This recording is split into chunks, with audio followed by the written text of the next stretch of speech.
Bonjour à tous, je me trouve ici devant la 17e chambre correctionnelle du tribunal de grande instance de Paris où va se dérouler dans quelques instants le procès d'une journaliste du journal Le Monde, Ariane Chemin, qui avait qualifié dans l'un de ses articles le professeur Faurisson de faussaire de l'histoire, de falsificateur et de menteur professionnel. Pour ces termes, le professeur Faurisson a porté plainte contre la journaliste pour diffamation. Nous allons voir comment ce procès va se dérouler. Nous savons que vont défiler à la barre Claude Lanzmann et Serge Klarsfeld en qualité de témoins. Nous allons voir si ce n'est pas un énième procès du professeur Faurisson auquel nous allons assister. Dans tous les cas, nous allons voir quelles seront les réquisitions du ministère public. Professeur, bonjour. Bonjour.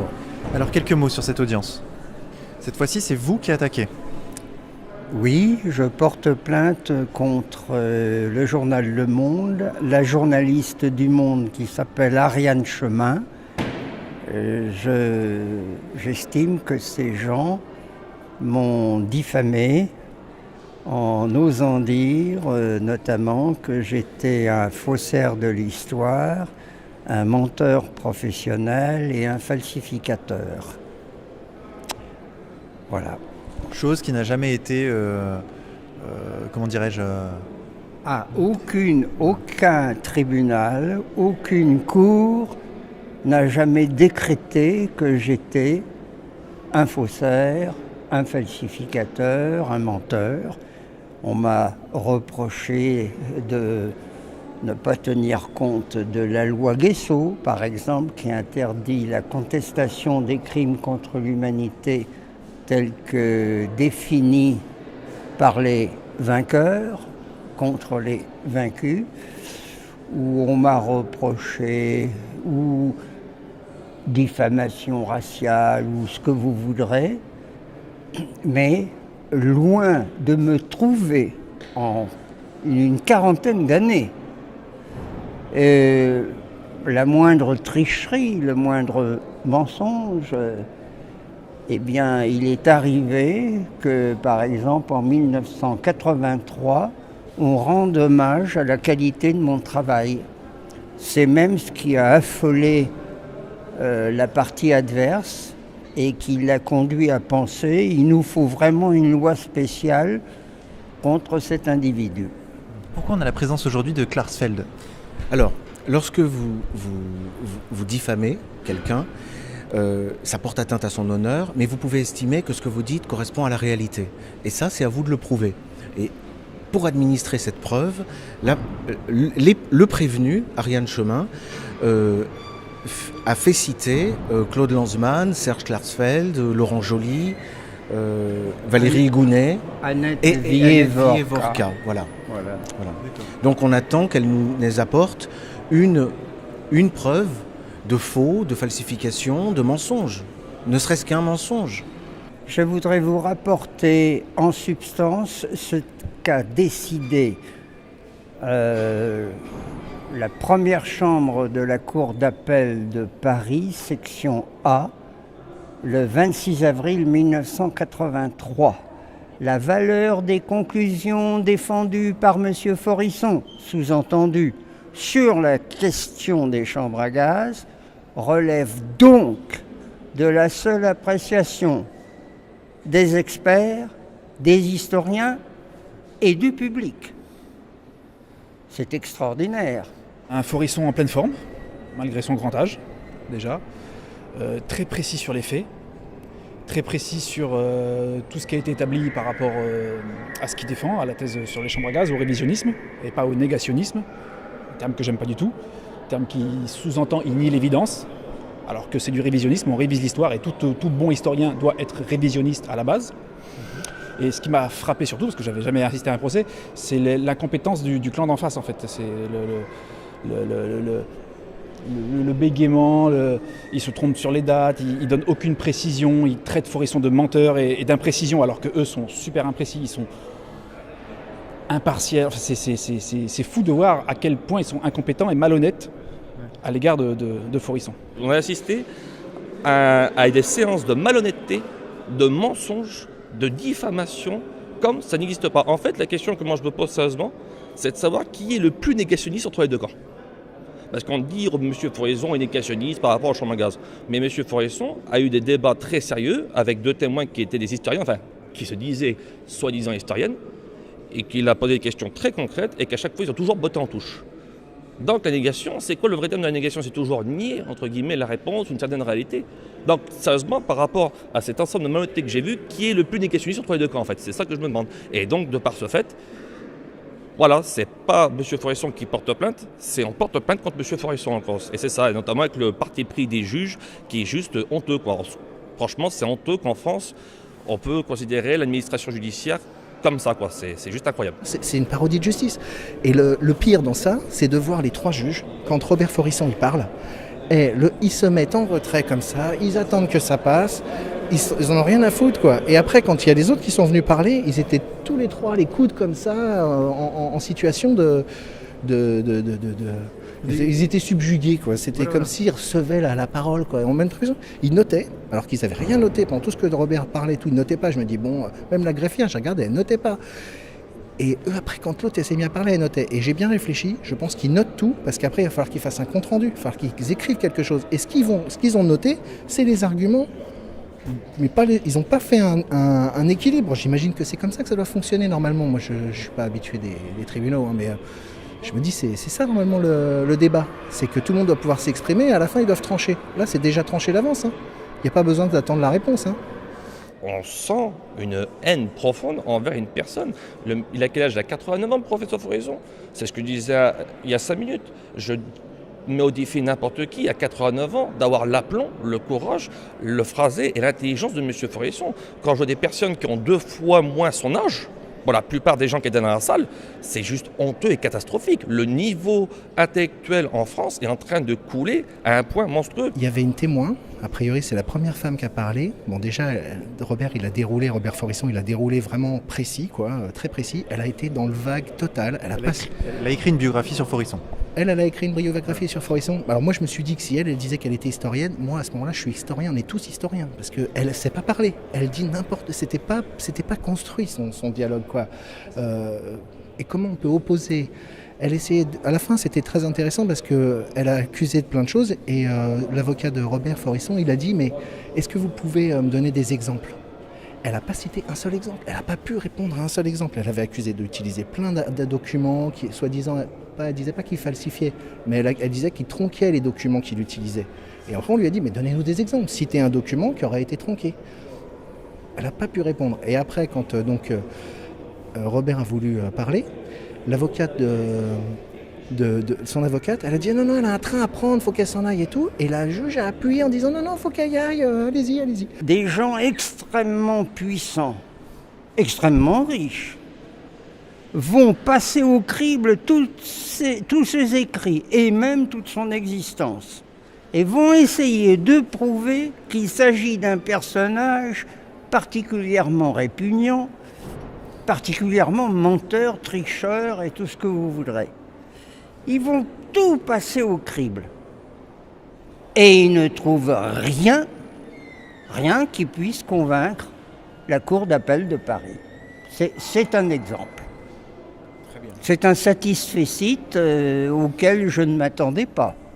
C'est passionnant, c'est rare que Forisson ait l'occasion de se retrouver en contradiction avec des historiens de profession et qui sont obligés de débattre finalement des thèses de Forisson ès-qualité. L'instrumentalisation politique de la Shoah depuis Nuremberg, finalement c'est la réponse du berger à la bergère, c'est-à-dire que les Juifs ont été accusés pendant 2000 ans d'être éternellement les meurtriers de Jésus et désormais ce sont les États qui sont les héritiers institutionnels de l'Église qui sont accusés d'être éternellement coupables d'un judéocide.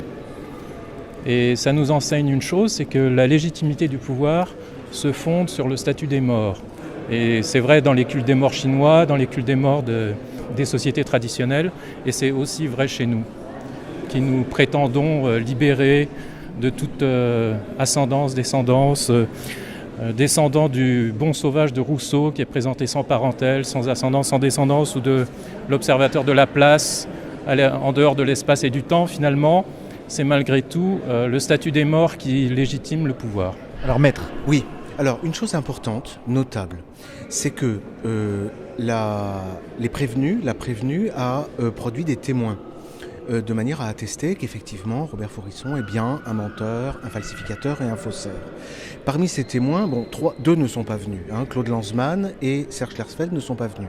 Mais Annette Vievorka était là et nous avons assisté à quelque chose d'historique aujourd'hui, c'est à un débat entre historiens. Et donc on avait des échanges d'arguments entre Robert Faurisson et Annette Vievorka. Ce qui signifie que la sommation des 34 historiens de 1979, disant qu'il ne saurait y avoir de débat sur l'existence ou non des chambres à gaz, est remise en question. Et la présidente du tribunal elle-même, Madame Sirodonnet-Garnier, a procédé à, alors ça va être la suite qui va le montrer, à un questionnement qui relève aussi de l'histoire, c'est-à-dire le magistrat, pour une fois, alors que d'habitude les magistrats se l'interdisent, le magistrat s'est interrogé, a posé des questions, a avancé des arguments, et là aussi nous avons eu une discussion et un débat sur l'existence ou non des chambres à gaz. C'est quand même un événement. On a laissé mes questions carrément sans réponse. Je ne sais pas, me répondaient-ils les uns après les autres. Si vous ne savez pas, taisez-vous. C'est comme ça. Parce que c'est comme ça, circulez, il n'y a rien à voir. Voilà la réponse. Ils sont nuls. Mais c'est dramatique la nullité de ces gens. Dramatique. Est-ce que les juges sont impartiaux ? Ah ça, je ne réponds jamais à cette question. S'il vous plaît, do you believe au Père Noël ? Juste, il faut noter qu'effectivement, cet objet historique, cette chose étudiée, débattue, c'est une catastrophe, c'est un drame, c'est quand même des déportations, c'est des gens qui meurent, c'est triste. Bon. Et on a observé donc que le prévenu, Ariane Chemin, versait des larmes, était en larmes lorsque le professeur Faurisson était en train d'entrer dans des explications scientifiques sur le domaine. Voilà. Ariane Chemin qui se trouve d'ailleurs derrière nous. On va aller voir. C'est pas ma cliente. Ah bon ? Bonjour. Alors Madame Chemin, est-ce que vous acceptez un petit entretien avec ce journaliste ? C'est égalité et réconciliation. Oui, tout à fait. Non, merci. Pourquoi ? Sans façon. Parce que je ne parle à personne. D'accord. Voilà. Merci.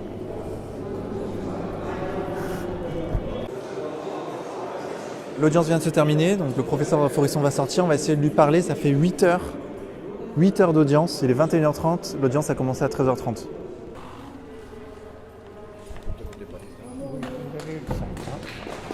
Bravo.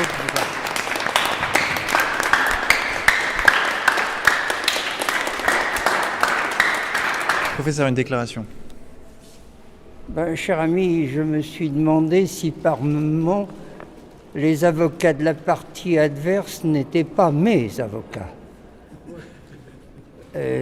Certains ont plaidé d'une façon absolument lamentable, ne parlant pas même le français, bafouillant d'une façon incroyable. Tenez, je suis approuvé par un Britannique, mais qui connaît parfaitement la langue française. C'est stupéfiant de nullité. Mais ce que j'ai bien aimé, c'est surtout le dernier avocat. C'est sublime. Il leur a dit, oui, il a dit, d'abord, vous vous êtes fait avoir, tous. Moi, je suis novice dans l'affaire, mais je suis beaucoup plus intelligent que vous. J'ai tout compris. Et oui, puisque au sortir de la guerre en 45-46, les juges de Nuremberg ont dit « Ceci est la vérité ». Parmi ces vérités, il y avait, bien entendu, Katyn. Oui, bien sûr. Alors, il y a un mot qu'il a employé constamment, c'est le mot de simple. Il s'est adressé aux gens du tribunal en disant « Mais c'est quand même curieux, vous ne comprenez pas les choses les plus simples.